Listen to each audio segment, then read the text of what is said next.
Bethanians, welcome once again to Bethany Virtual Cafe. This Sunday we celebrate the third Sunday of Easter. We continue also to reflect on the very resurrection of Jesus. And so the question that we can ask ourselves this Sunday is this: what has the resurrection of Jesus to do with our life as Catholics? Or simply put, what does the resurrection of Jesus mean to us? In the Gospel, we hear Jesus appearing to his disciples, and this will go on as we celebrate the Easter season, recognizing the resurrection of Jesus, and yes, of course, its implication to his very person. That one, he truly is the Son of God, and that number two, he has that power, that divinity in him other than his humanity. And so let us try to reflect further on what it means to our Christian life. In October of 2013, I had the privilege of organizing a pilgrimage to France and Italy. And so the culmination of our pilgrimage was actually an audience with Pope Francis in Rome. Then he was just newly inaugurated as the Pope of the Catholic Church.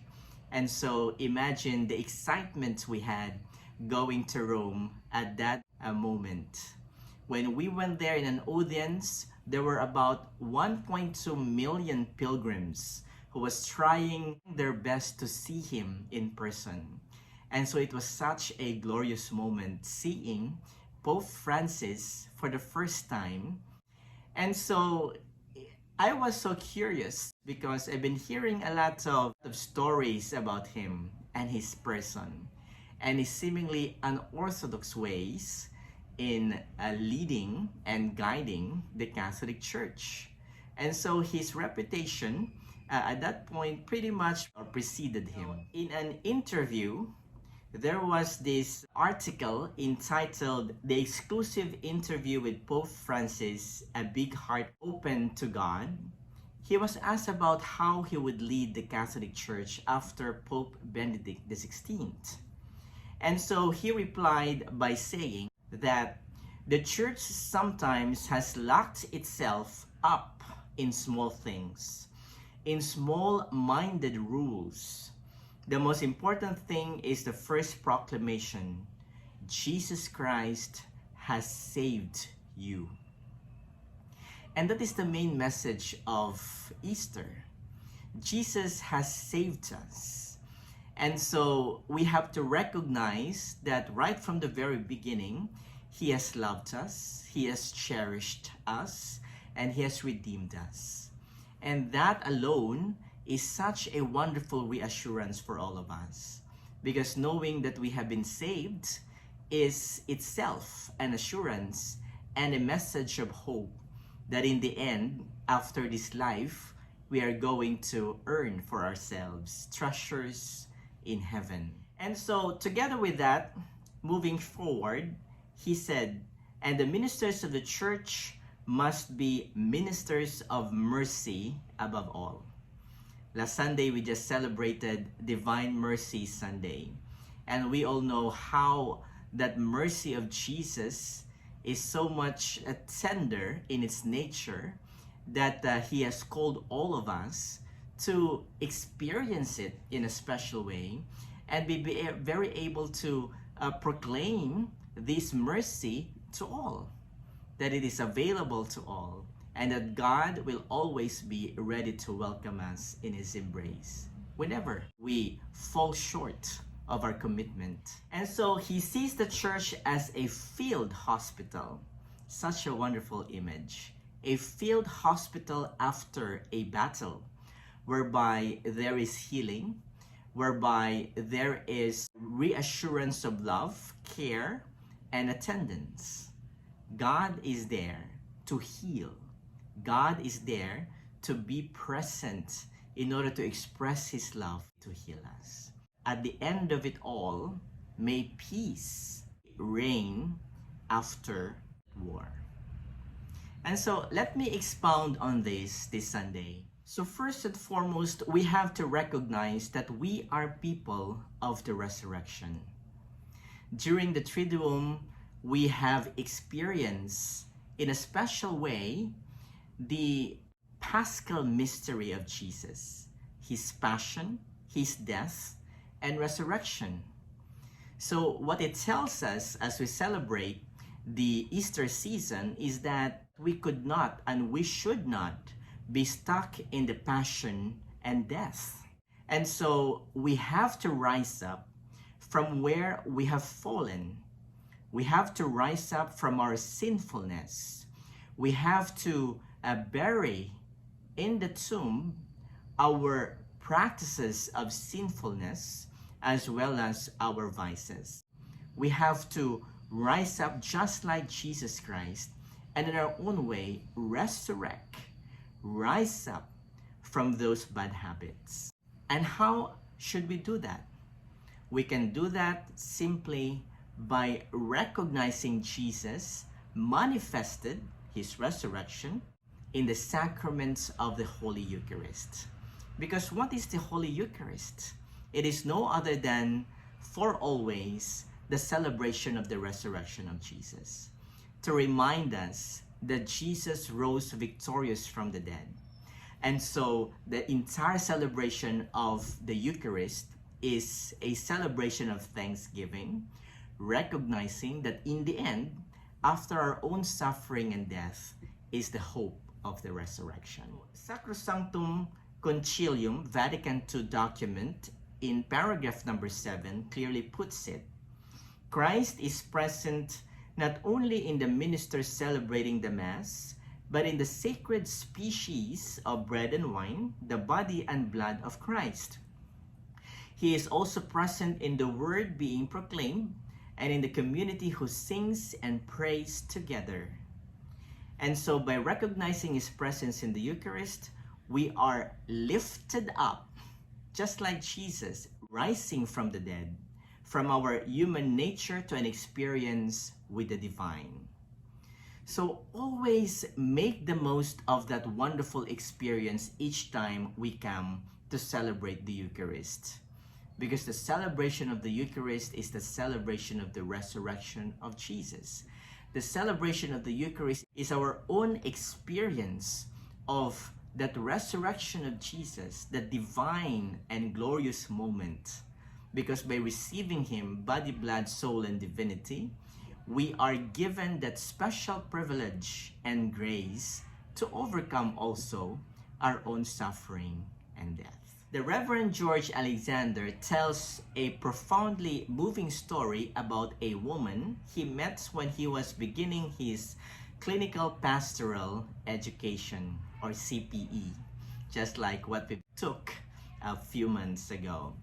She was 71 years old, and Alexander was 24. The Lord's been good to me, but my husband's gone. My children are grown. It's time to rest, to go home, be with God and with my husband. Alexander, with the inexperience of youth, thought she was afraid of surgery. So he reassured her, given his ministry. Oh, she said, there are fine doctors, or these are fine doctors, and the nurses are great, but I've had a good life, a full life. I'm ready to go home, she said. The young pastor-to-be was baffled in the face of her contentment. She was very calm. Nurses came to take her to surgery, and she asked him to read the 23rd Psalm, which we all know what it is, right?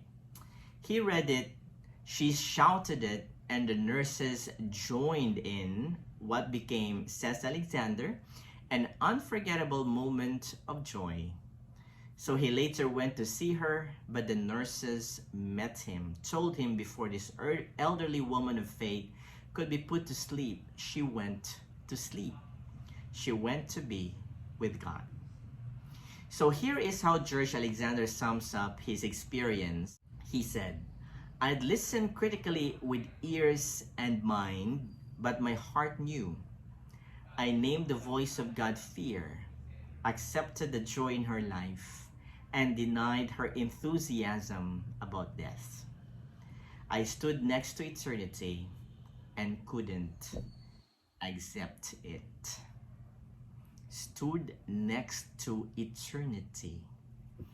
So Father Alexander believed in faith that this old woman would be embraced by God in heaven, that she would truly receive that eternal life and experience the resurrection of Jesus in the life thereafter. So she'll be in a better place, so to speak. Now, this is how we experience the resurrection of Jesus in this world. The resurrection of Jesus must be an ongoing inspiration for all of us. And so while we are in this world, we have to continue to appreciate the very gift of life that God has given us and to see things in a positive light, because that is the only way where we can truly appreciate and experience the resurrection of Jesus coming into play even in our life here in this world. Second, and this is the final point of reflection this Sunday, is this: as people of the resurrection, we offer living worship to a living God. Now, let me qualify what we mean by living worship.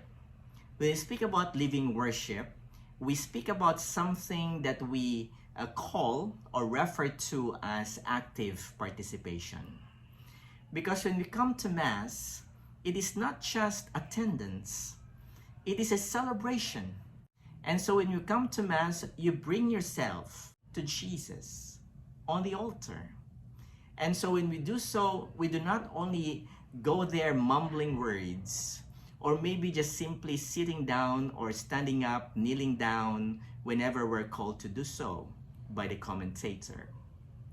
We go there in order to be connected to Jesus, to be connected to the main host of the celebration through the representation of the priest or the presider. And so always bear in mind that that 1 hour moment in the church to celebrate the Mass is a wonderful encounter. It is a living worship to a living God. Jesus is there present, the real presence, body, blood, soul, and divinity. And so when we come to Mass, let us always give respect to that presence, because that presence will always remind us that Jesus has saved us. And Jesus has left a memory to remind us that He will come back to us and will make us also victorious in our own suffering and death. It is unfortunate because at times when I celebrate Mass, after receiving communion, they would leave the church. Even before the prayer after communion and the final blessing. But in a typical celebration, for example, we all know that you do not leave the celebration or the host just like that, right? Eventually, after the party or the celebration, you'd go back to the host in a courteous way, ask for permission to leave. This is the same true with the celebration of the Mass. You do not just leave the host without even saying goodbye. Or the living worship of the Mass is such a dynamic celebration, so much so that when we connect ourselves to Jesus, we recognize Him as not only the host of the celebration, but truly our God. A God who is there reminding us of His love. A God who is there reminding us of His tender mercy.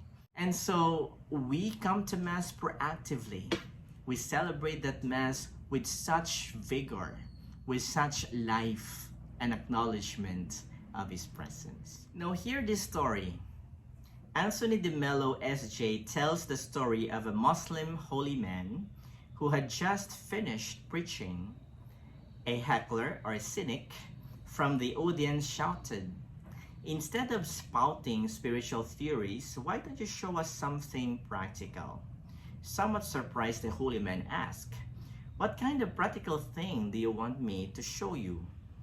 And the man, pleased that he had made the speaker uncomfortable and that he was making an impression on the audience, replied, "For instance, show us an apple from the Garden of Paradise."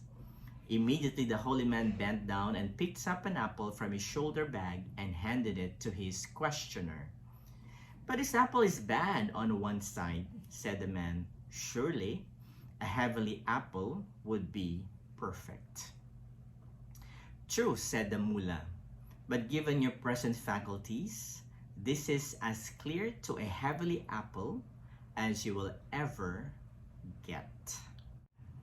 Now, how are we to see a perfect apple from an imperfect eyes?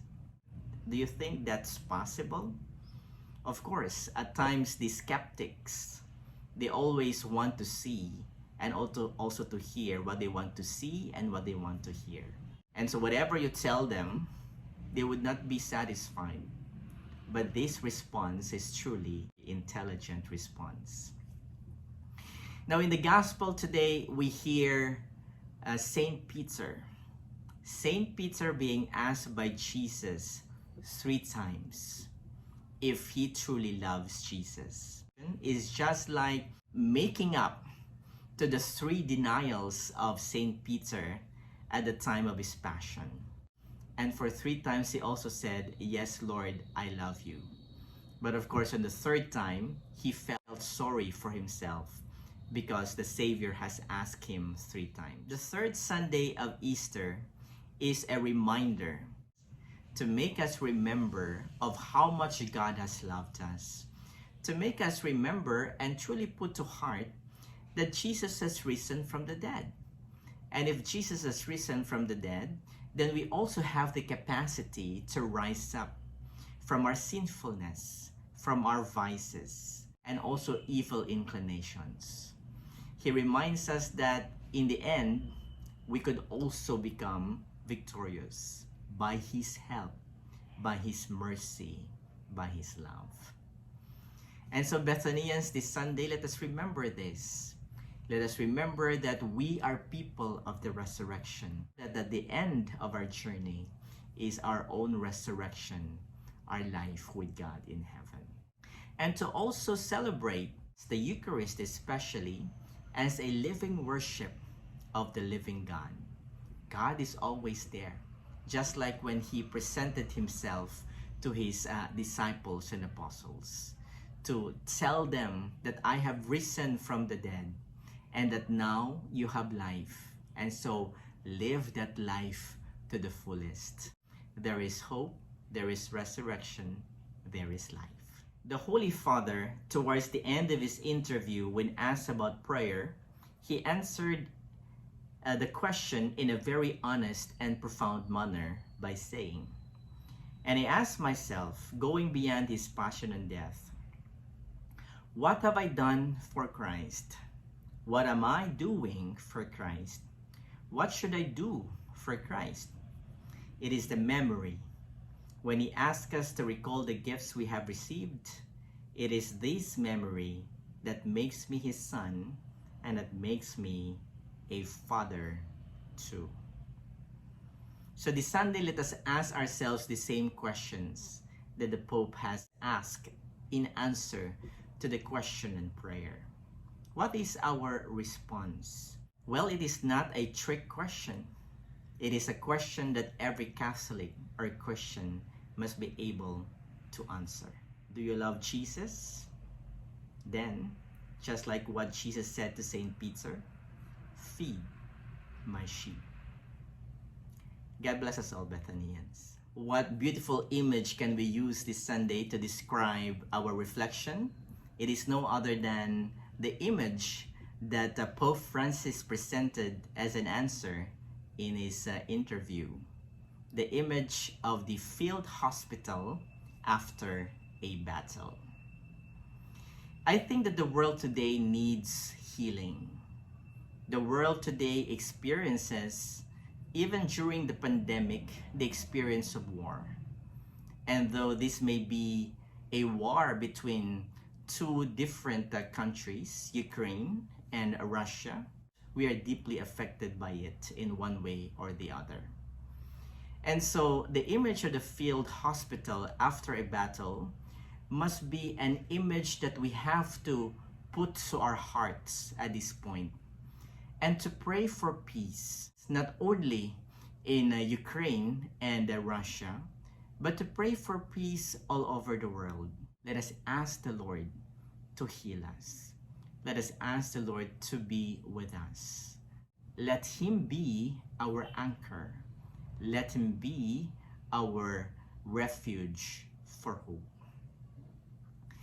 So once again, Bethanians, may we fully experience and celebrate this season the best possible way, to live up to the resurrection of Jesus and to be a beacon of His resurrection, His beacon of hope, peace, and love. Till next time, Bethanians, God bless us all.